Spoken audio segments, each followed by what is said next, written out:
Well, Planned Parenthood hails its founder, Margaret Sanger, as a hero, and at the same time, it ignores the racism behind her ideals. When it comes to the woman at the heart of the abortion industry, is there a coordinated effort to change, rewrite history? Charlene Aaron explains. As founder of the American Birth Control League, which later became Planned Parenthood, Margaret Sanger was no doubt a controversial figure with disturbing views on eugenics, race, and population control. While some argue she even wanted to exterminate the black race, others are trying to erase that part of her past. The Mike Wallace Interview. In the eyes of some, Margaret Sanger has been a heroine. In the eyes of others, she's been a destructive force. In her own words, Sanger pushed for a society that limited births to those she deemed fit to have children. I think the greatest sin in the world is bringing children into the world that have disease from their parents, that have no chance in the world to be a human being, practically. Delinquents, prisoners, all sorts of things just marked when they're born. In 1916, Sanger opened the country's first birth control clinic. As a member of the American Eugenics Society, she advocated improving the genetic composition of humans through controlled reproduction of different races and classes. She often wrote about the issue in the journal she founded, called the Birth Control Review. In 1919, writing, I personally believe in the sterilization of the feeble-minded, the insane, and the syphilitic. The most urgent problem today is how to limit and discourage the over-fertility of the mentally and physically defective. Many point to a 1923 New York Times interview as proof of Sanger's racist motives, in which she referred to people as weeds, saying, It means the release and cultivation of the better racial elements in our society and the gradual suppression, elimination, and eventual extirpation of defective stocks, those human weeds which threaten the blooming of the finest flowers of American civilization. Hayden Ludwig, an investigative researcher, has extensively studied Sanger's life and writings. She talked about the need for race betterment through controlling these weeds, basically undesirable people. In 1939, after opening another clinic in Harlem, the birth control activist launched the Negro Project, an initiative supported by black leaders, such as civil rights activist W.E.B. Du Bois. Critics claim the program used the pretense of better health and family planning for poor blacks in the South as an attempt to limit the black race. Ludwig says some on the left grapple with Sanger's past and how to interpret her legacy. They know when she writes about human weeds, they know that it's repulsive. They know it's disgusting. The left will never abandon Margaret Sanger because if they do, she's the foundation of so many of their views. Sanger once shared her vision for a preferred race at a women's branch of the Ku Klux Klan. Writing in her autobiography, Always, to me, any aroused group was a good group. Despite those views, liberals praise Sanger's work while ignoring her history. I admire Margaret Sanger enormously. Her courage, her tenacity, her vision. I am really in awe of her. Ryan Baumberger, founder of the Radiance Foundation, says abortion proponents are working to clean up Sanger's past and what she stood for. They have to reinvent her every time they talk about her in order to justify their celebration of her. Former Planned Parenthood director Abby Johnson says those inside the abortion industry are trained to overlook Sanger's racist views. They give you an answer like, well, I mean, yes, Margaret Sanger was a racist, but everybody was a racist back then. You accept it because she is your hero. And she has to be your hero. You cannot question Planned Parenthood.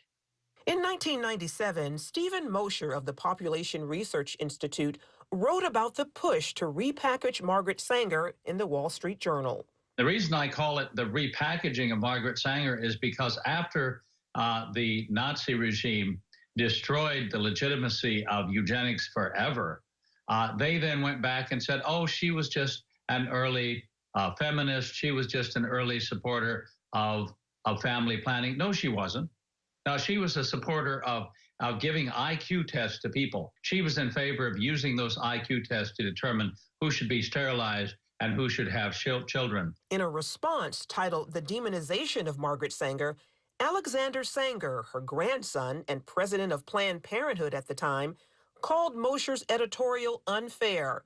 In the same piece, Esther Katz, director of NYU's Margaret Sanger Papers Project, claimed evidence revealing Sanger did not rationalize her support for birth control on racist grounds, that she never advocated genocidal policies aimed at racial, ethnic, or religious groups, and that she, in fact, believed access to birth control would benefit, not eliminate minority populations.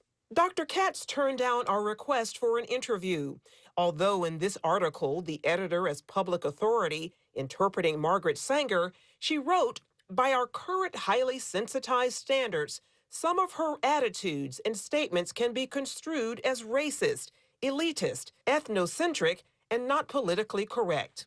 In 1942, Margaret Sanger's American Birth Control League became Planned Parenthood, which has moved to fulfill its founders' goals, helped greatly by the Supreme Court decision in Roe v. Wade. Under the veil of secrecy and deception, 60+ million babies have not been born because they were aborted legally since '73. 1/3 of that population belong to the African American community. A frightening and telling number given blacks make up only 13% of the U.S. population. Dan Gaynor of the Media Research Center says that Sanger's true mission remains alive and well throughout today's abortion industry. Look at the maps. See where the abortion facilities are. They are near places where people are marginalized, people are poor, people are minority, and that's their target market. Generation after generation, we have built a better world for our daughters.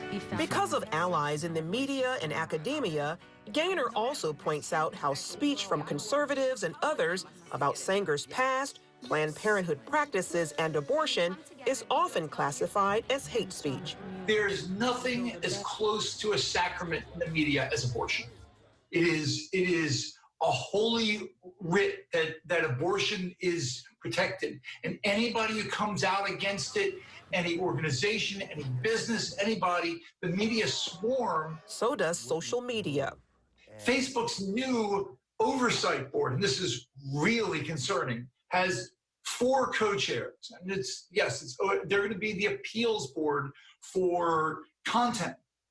Well, one of the 4 oversight board is on the board of an pro-abortion group.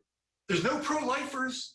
They're not there. The problem also exists on many college campuses. I remember at Harvard, they laughed when I was talking about the history of eugenics. And they said, that doesn't matter. Planned Parenthood is not like it was during Margaret Sanger's days. Those who oppose her views say not true and are committed to exposing her past for future generations. Charlene Aaron, CBN News.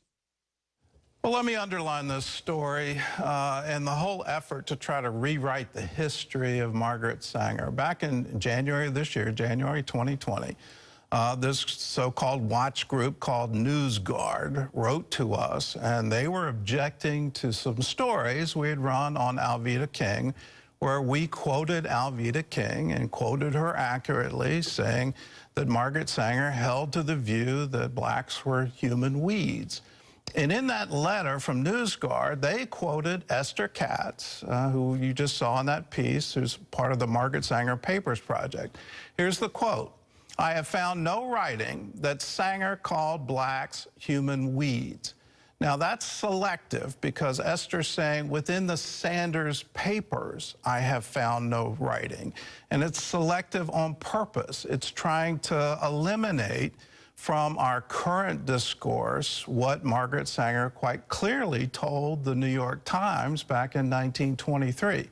So keep in mind, it's a negative. It's saying, I have found, within her papers, I haven't found this writing that says human weeds. And so based on that quote from the expert, NewsGuard is saying that CBN News had to come in and change all the coverage of Alveda King and correct this, and we have to correct the record and all of this kind of thing. And it's quoting an expert saying, I haven't found it in her writings. But that doesn't mean it doesn't exist. Here is the exact quote again from the New York Times, and this is from Margaret Sanger, her own words. Keep in mind the title of that article is they're trying to create thoroughbreds. So very definitely she's trying to do a breeding program. And here's her quote. It means the release and cultivation of the better racial elements in our society and the gradual suppression, elimination, and eventual extirpation of defective stocks. Those human weeds which threaten the blooming of the finest flowers of American civilization. That's a direct quote from Margaret Sanger, the founder of Planned Parenthood. Now, let me underline the current statistics. African Americans are 13% of the population of the United States of America, but 1/3 of all abortions have been African Americans. If that's not targeting a particular population and trying to say we need to eliminate this, I don't know what is. We have to look at the statistics, we have to look at the results, and you have to look at the root. And the Bible's quite clear, you know them by their fruit. Terry? Yeah, unbelievable.